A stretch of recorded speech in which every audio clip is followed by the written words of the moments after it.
લઘુમતીઓ, નબળા વર્ગો અને પછાત વર્ગોના હિતોના રક્ષણ માટે બંધારણીય જોગવાઈ.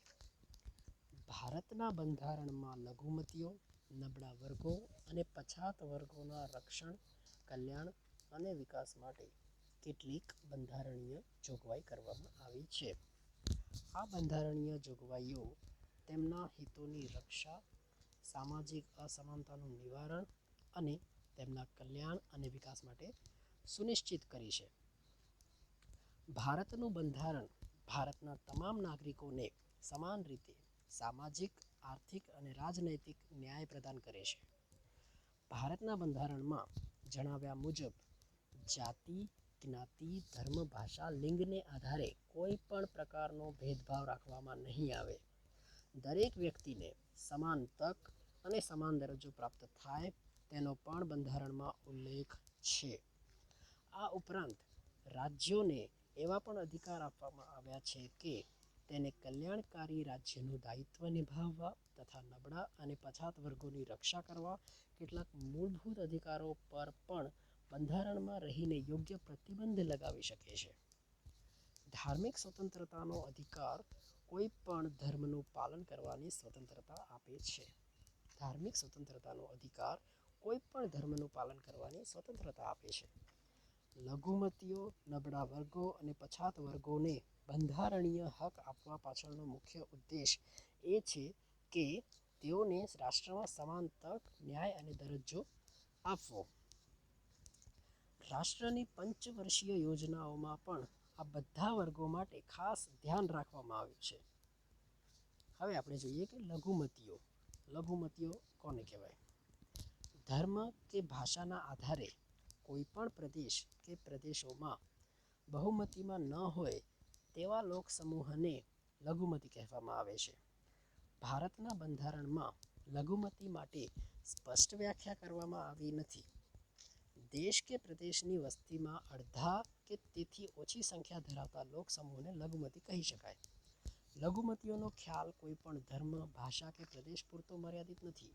રાષ્ટ્રીય સ્તર પર લઘુમતીઓની જેમ જ રાજ્ય સ્તર પર સ્થાનિક અથવા પ્રાદેશિક લઘુમતીઓની નોંધ લેવી પડે. માટે જ રાષ્ટ્રીય સ્તર પર લઘુમતીઓની સંકલ્પના એ રાજ્ય સ્તરની સંકલ્પના કરતાં બિલકુલ ભિન્ન છે. એટલે કે જો કોઈ લોક સમુદાય કોઈ પ્રદેશ, રાજ્યની કુલ વસ્તીના પ્રમાણમાં બહુમતીમાં હોય તો પણ રાષ્ટ્રીય રીતે લઘુમતીમાં હોઈ શકે તથા તેનાથી અલગ જે તે રાજ્યમાં લઘુમતીમાં હોય તેવો વર્ગ રાષ્ટ્રીય સ્તરે બહુમતીમાં પણ હોઈ શકે છે. ભારતમાં લઘુમતીઓને બહુમતીઓની જેમ જ અધિકારો સમાન ધોરણે મળ્યા છે. લઘુમતીઓની સંસ્કૃતિ, ધર્મ, લિપિ તથા ભાષાઓના સંરક્ષણ અને પ્રોત્સાહન માટે બંધારણમાં કેટલીક વિશેષ જોગવાઈઓ કરવામાં આવી છે. જેમ કે પહેલી જોગવાઈ આવી રીતના છે: લઘુમતીઓના હિતો અને તેમના કલ્યાણ અને વિકાસ માટે રાષ્ટ્રીય લઘુમતી પંચની રચના કરવામાં આવી છે. લઘુમતીઓના હિતો અને તેમના કલ્યાણ અને વિકાસ માટે રાષ્ટ્રીય લઘુમતી પંચની રચના કરવામાં આવી છે. ધાર્મિક સ્વતંત્રતાનો અધિકાર લઘુમતીઓને વિશ્વાસ અપાવે છે કે તે પોતાના ધર્મના પ્રચાર, પ્રસાર, પ્રોત્સાહન માટે પ્રયત્નો કરી શકે છે.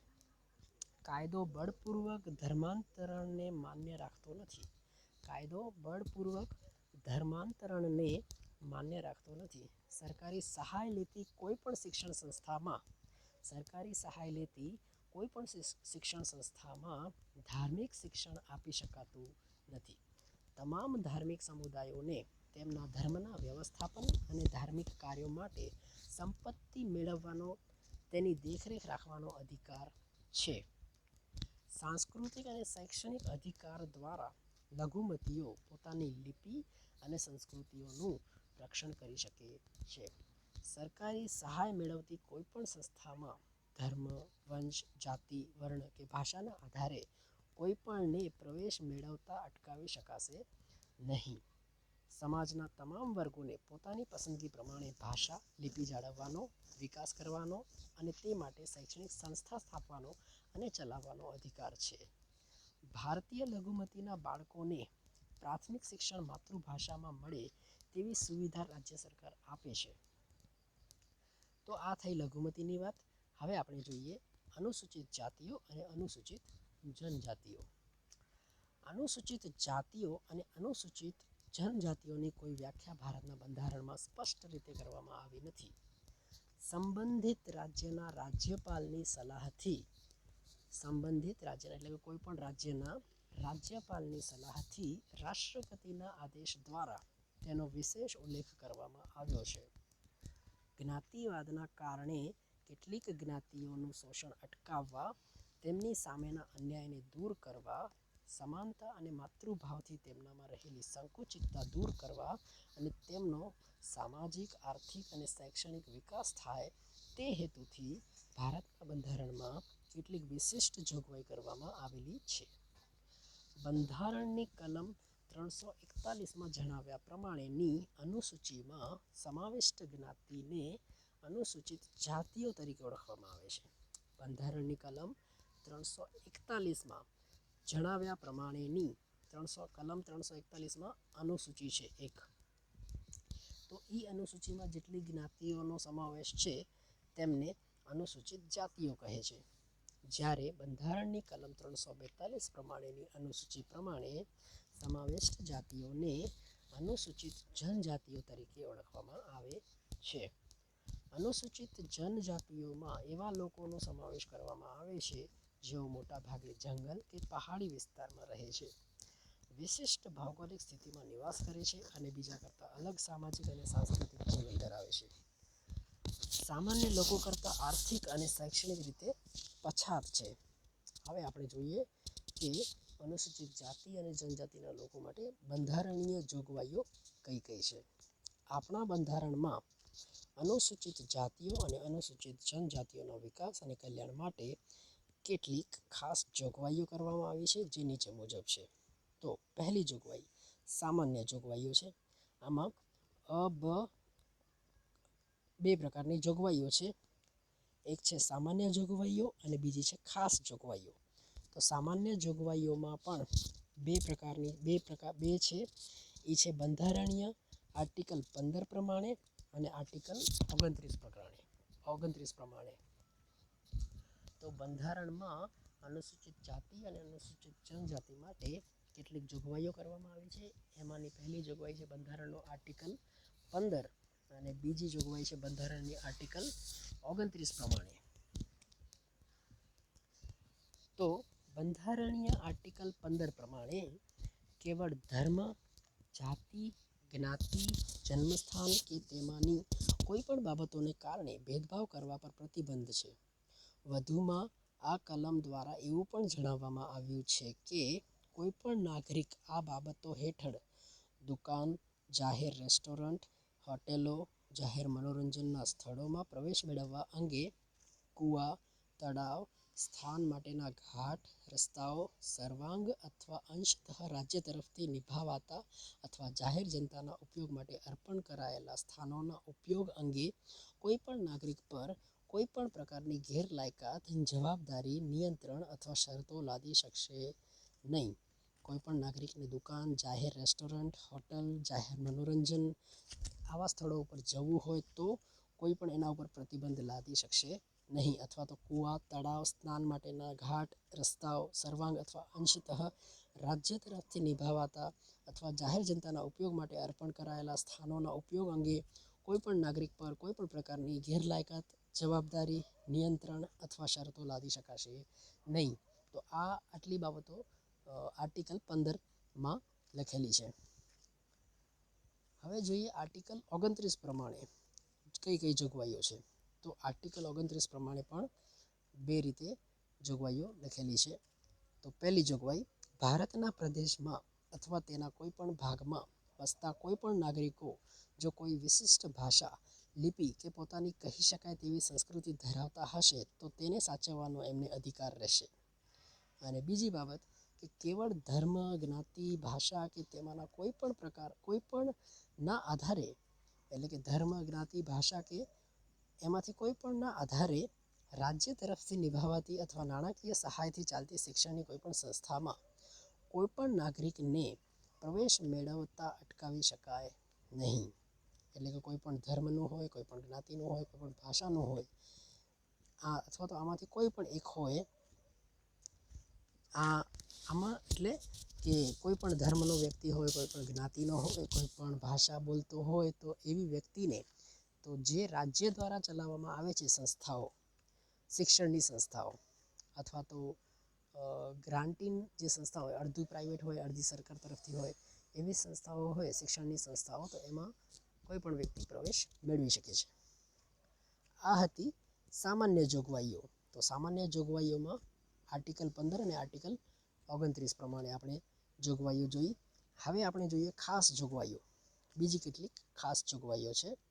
એમાં પહેલી જોગવાઈ, રાજનીતિના માર્ગદર્શક સિદ્ધાંતોની કલમ 46 અનુસાર, રાજનીતિના માર્ગદર્શક સિદ્ધાંતોની કલમ 46 અનુસાર રાજ્યની પ્રજાના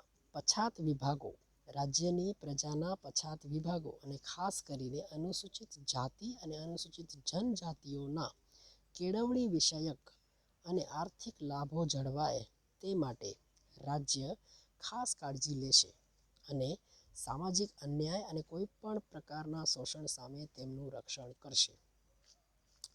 બીજી જોગવાઈ, આર્ટિકલ 16(4) પ્રમાણે, એટલે કે આર્ટિકલ 16 અને એમાં પેટા કલમ 4, તો આર્ટિકલ 16ની કલમ 4 પ્રમાણે પેટા કલમ 4 પ્રમાણે રાજ્ય હસ્તકની નોકરીઓમાં અમુક વર્ગોનું પ્રતિનિધિત્વ જળવાયું નથી એમ રાજ્યને લાગે તો તેમના માટે જગ્યાઓ અથવા નિમણૂકો અનામત રાખવાની જોગવાઈ કરવાનો રાજ્યને અધિકાર રહેશે. ત્રીજી જોગવાઈ, આર્ટિકલ 330, 332, 334 પ્રમાણે અનુસૂચિત જાતિ અને અનુસૂચિત જનજાતિના લોકો માટે રાજ્યની વિધાનસભા તેમજ કેન્દ્રની લોકસભામાં તેમના માટે કેટલીક બેઠકો અનામત રાખવામાં આવી છે. કેન્દ્રમાં રાજ્યસભામાં કોઈ પણ બેઠક અનામત રાખવામાં આવી નથી. આર્ટિકલ 330, 332, 334 પ્રમાણે અનુસૂચિત જાતિ અને અનુસૂચિત જનજાતિના લોકો માટે રાજ્યની વિધાનસભા તેમજ કેન્દ્રની લોકસભામાં કેટલીક બેઠકો અનામત રાખવામાં આવી છે. કેન્દ્રમાં રાજ્યસભામાં કોઈ પણ બેઠક અનામત રાખવામાં આવી નથી. ચોથી જોગવાઈ, ગ્રામ પંચાયત અને નગરપાલિકામાં પણ અનુસૂચિત જાતિ અને અનુસૂચિત જનજાતિ માટે કેટલીક બેઠકો અનામત રાખવામાં આવી છે. આ ઉપરાંત જુદી જુદી પંચવર્ષીય યોજનાઓ, આ 4 જોગવાઈઓ આપણે જોઈ. આ ઉપરાંત જુદી જુદી પંચવર્ષીય યોજનાઓ હેઠળ છાત્રાલયોની રચના, શિષ્યવૃત્તિની યોજના અને વિવિધ પ્રતિયોગિતા કસોટી માટે તાલીમ અને માર્ગદર્શન વર્ગો શરૂ કરવામાં આવ્યા છે. શૈક્ષણિક વિકાસ અર્થે આશ્રમ શાળાઓ શરૂ કરવામાં આવી છે.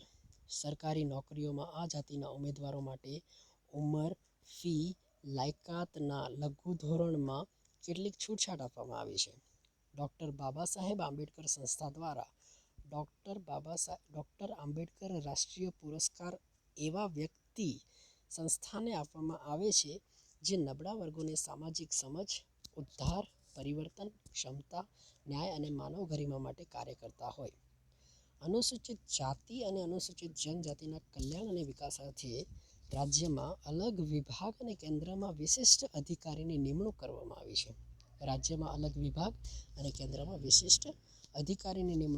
આવી છે. આ ઉપરાંત રાષ્ટ્રીય